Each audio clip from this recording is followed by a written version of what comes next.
Yo, what is up guys, it's Kobe, here today with another installment of my How to Get Diamond Camels Fast series. If you missed my first two, definitely go check those out. I went over the assault rifles and the submachine guns, but in today's video we're going to be looking at the shotguns. And I may have said this in a previous video, but I actually really like the shotguns in this game because each one is just so different from the next.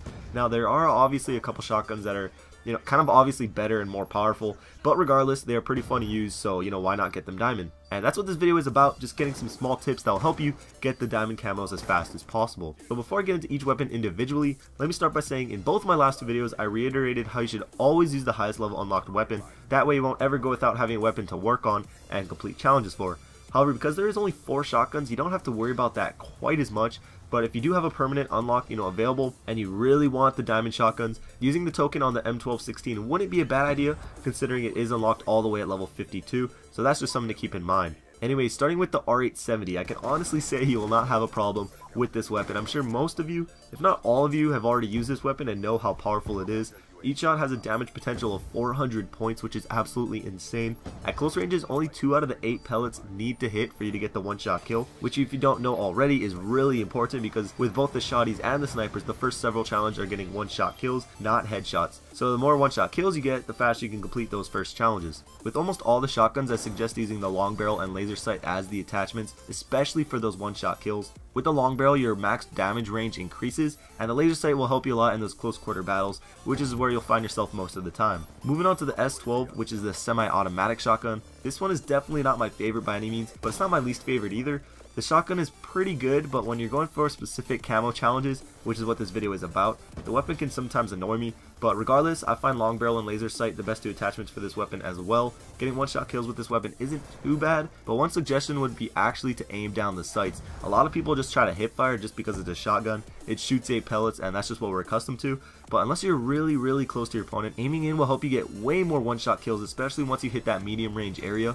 However, once you finish the one-shot kill challenge, just spray like a madman. Really take advantage of its semi-auto abilities, because when you're not having to get one-shot kills, it's actually a pretty good weapon. Now the KSG. This is definitely my favorite shotgun. A lot of people like to call it overpowered, but the fact is you get one shot, and if you miss that shot, you're probably going to get killed unless your opponents just are terrible. But the accuracy on this thing is ridiculous. If you aim at a wall and keep shooting, each slug will hit the exact same spot. So when using it in the game, if you have a good shot, you can do very well with it. Now for attachments, this is the one shotgun that I like to use. 3, the long barrel and laser sight of course, and the red dot. Now the red dot is completely personal preference. If you like the iron sights, use them. You get 2 extra points to put towards something else, but me personally, I don't like them, so I use the red dot. With long barrel on this thing, your one-shot kill range is incredible. It feels like a medium range encounters are one-shot kills as well, and that helps you a ton. Not being limited to close range fights like a normal shotgun, you're a lot freer to move around the map, wherever you please. As for laser sight on this thing, I shot at a wall and the slug goes directly down the center of your crosshairs, which is also crazy.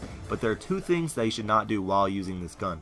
The first one is change position while or even right before you shoot, whether that's drop shotting, or even a lot of people tend to crouch right when they shoot, but for some reason it makes your slug go in some random direction and you're left wondering why it didn't hit. And 2, avoid pop shotting, and what that is not quite aiming down, but not hip firing either. It's while you're in the animation of aiming in and you shoot. A lot of people do that with snipers I see, but don't do it with this gun. For some reason, again, your slug goes in a random direction, and that can get very annoying. So basically be either aiming in all the way or just hip fire and you should be fine. And last and certainly least is the M1216, my least favorite shotgun out of them all. It may just be me, but I really hate this gun, and that may stem from it taking the longest for me to get one-shot kills with, but still I think I'd hate it regardless. For this gun, I would recommend the long barrel and laser sight as the attachments as well. Long barrel helps a little, but you still have to be really close to your enemy to get those one-shot kills, and that can get incredibly annoying. One big tip that I have for you though is fire all 4 shells in the chamber for every kill. If you guys don't know already, the shotgun is fully automatic, however you have to rotate chambers every 4 shells. And that time, while you're rotating chambers can get you killed a lot if you aren't paying attention. That's why I say use all 4 shots for every kill, so you're never left with only 1 or 2 shots left, and then you have to rotate chambers in the middle of a gunfight. Another mistake I see made when you're going for one-shot kills is people only shooting 1 shell at a time. But you have to realize is that if that 1 shot doesn't kill him, you're pretty much dead.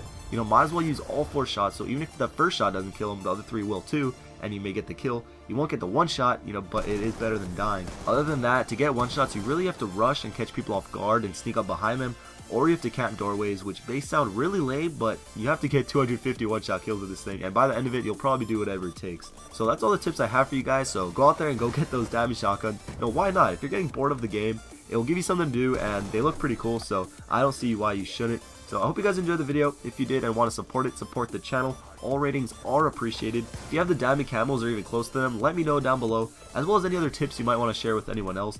Not too many people had the assault rifles or SMGs in those last 2 videos, so you'd definitely be in a small percentage if you do have them. But regardless, thank you for watching the video. Last 2 videos on screen if you missed them, and I'll catch you guys later. Peace.